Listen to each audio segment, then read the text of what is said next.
Welcome to my CCR.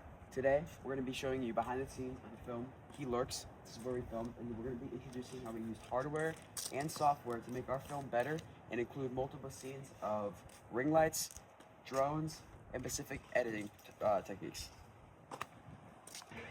Okay, so in my film, we used directional lighting. What this is usually used for is for harsh kind of lighting over the face. It contrasts the eyes, contrasts the background, and our inspiration was for this is actually called the movie called The Ring. This used the ring light so many times in all different ways, and we kind of used this in our film and kind of portrayed some of those qualities.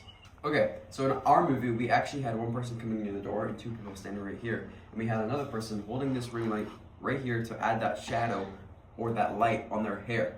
And what that did basically with the black background, with the forest and the dark shadows and everything, it like came together and kind of, got that sense of a stalker.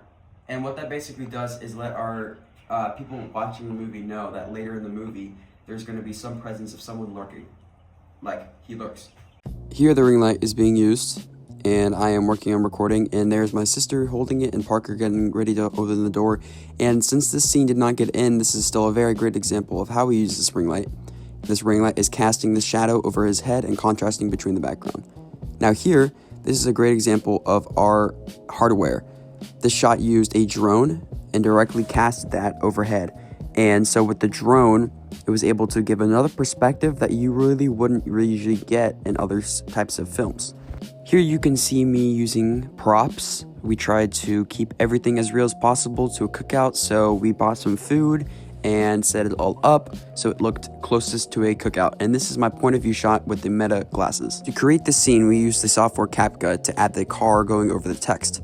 Now, if you take a look here, you can see there's a shadow, and that's a big problem. So what we did is we went into CapCut, used AI remove, and were able to greatly improve this scene.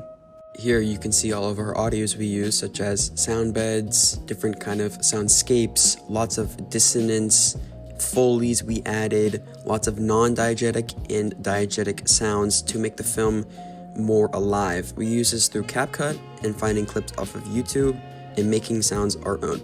How we implemented online into our film is we actually studied YouTube clips, YouTube trailers, we went to Netflix and we actually watched movies, and we used their pacing, their sound, their camera work, and we kind of used that for inspiration for our film. We used, like I said earlier, The Ring. I had implemented specific techniques from Scream, specific handheld shots, lots of different dissonances, and this most generally helped our film a lot.